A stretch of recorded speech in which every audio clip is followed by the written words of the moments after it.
हे हे प्रभु, हे प्रभु, हे हरि राम कृष्ण जगन्नाथ प्रेमानंद, ये क्या हुआ? तालाब में पानी आ गया। वाह क्या सीन है। तो भैया देखा, ये नज़ारा अपने उत्तर प्रदेश के आगरा का है, जहाँ एक रिफाइंड से भरे टैंकर और बस में टक्कर हो गई, जिसके बाद वहाँ के लोगों ने जमकर रिफाइंड लूटा।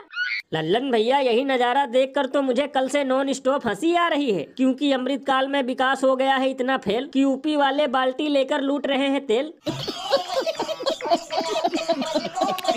बताओ, गजब विडम्बना है। ये सब देखकर तो हम पे पाकिस्तान और युगांडा देश वाले भी हंस रहे होंगे, क्योंकि एक तरफ बुलडोजर बाबा कहते हैं कि हम यूपी को ऐसा नंबर 1 राज्य बनाएंगे कि विदेशी भी यहाँ नौकरी मांगने आएंगे, और दूसरी तरफ खुद उनके अपनों की हालत ऐसी है कि कभी मुर्गी लूटने लगते हैं तो कभी रिफाइंड ऑयल। भैया इसीलिए तो लोग घनघोर मजाक करते हुए ये कहते हैं कि अब सरकार को 5 किलो राशन के साथ साथ हर महीने 1 किलो तेल भी बांटना चाहिए। गजब बेइज्जती है। और भैया एक कमाल की बात बताऊं, इस लूट में शामिल होने वाले 80% लोग वही कट्टर हिंदू होंगे जो सुबह शाम ये भोंपो बजाते हैं कि चाहे आटा दाल 1000 रुपए किलो हो जाए, लेकिन आएगा तो मोदी ही। ये बिल्कुल सही कहा आपने। वैसे लल्लन भैया शुक्र है कि ये रिफाइंड ऑयल था, गैस नहीं थी, वरना ये जाहिल फ्री की गैस के चक्कर में आगरा को जयपुर बना देते।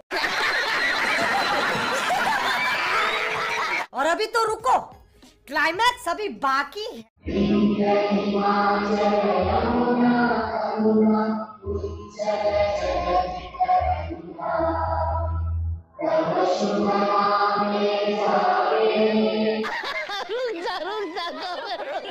तो भैया देखा, ये डबल इंजन वाले सुशासन बाबू उर्फ नीतीश कुमार हैं, जो राष्ट्रगान होते वक्त सावधान की मुद्रा में होने के बजाय लगातार हाथ पैर हिलाते हुए बतियाते रहे। तो लल्लन भैया, इसमें हैरानी की क्या बात है? हो सकता है इनका अभी भी होली का भांग ना उतरा हो और ये राष्ट्रगान को पवन सिंह का लालीपॉप लागेलू वाला गाना समझ बैठे हों। लल्लन भैया, मुझे तो डर है कि कहीं अब लोग नीतीश कुमार को पलटू चाचा के साथ साथ फर्जी देशभक्त भी ना कहने लगे, क्योंकि बताओ गजब विडम्बना है। राष्ट्रगान ना हो गया, शादी में जयमाला का प्रोग्राम हो गया। वैसे लल्लन भैया, ये सब देखकर हमें बिल्कुल भी आश्चर्य नहीं होना चाहिए, क्योंकि इसी टाइप का कारनामा मोदी जी विदेश में कर चुके हैं, और राजस्थान के मुख्यमंत्री ने तो छाते की छांव में राष्ट्रगान गाया था। भैया इसीलिए तो इस पर महान कवि बाबा लपेटू दास ने कहा है कि केवल पतीला ही नहीं पूरी दाल है काली, इसीलिए राष्ट्रगान को समझ रहे हैं कव्वाली।